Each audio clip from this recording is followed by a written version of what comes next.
त्यांच्या मागावर असणाऱ्या चंडमुंड दैत्यांची लालची नजर पार्वती मातेच्या सौंदर्यावर पडली. त्यांनी मातेच्या सौंदर्याचं वर्णन त्यांच्या धन्याला म्हणजे शुंभ निशुंभ यांना जाऊन सांगितलं.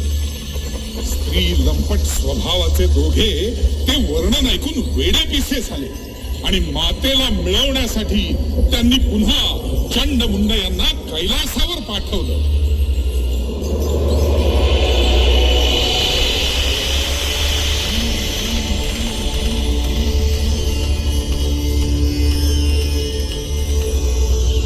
हे अतिसुंदर रूपवान ललने, आम्ही तुलाच आमच्या सोबत स्वर्गात यायची विनंती करायला आलोय.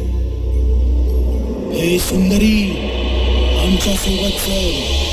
आमचे स्वामी शुंभ निशुंभ यांना खुश कर. ते तुला स्वर्गाची राणी करतील.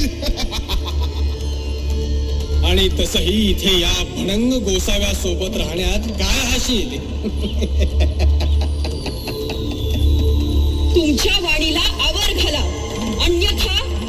अन्यथा काय सुंदरी.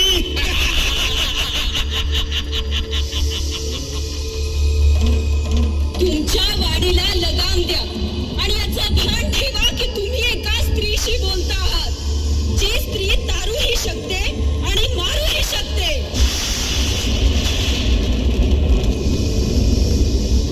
पार्वती मातेला त्यांनी हा प्रस्ताव दिला आणि सोबत अश्ली असभ्य भाषेत मातेसोबत बोलू लागला.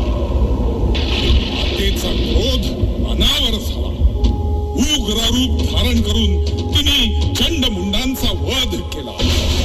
त्या रूपाचं नाव झालं चामुंडा. पण पार्वती मातेचा झालेला अपमान दुर्गा मातेला सहन झाला नाही आणि भगवान महादेवांच्या हलाहलाचा अंश पार्वती मातेत विसावला. पार्वती माता प्रकट झाली महाकाली.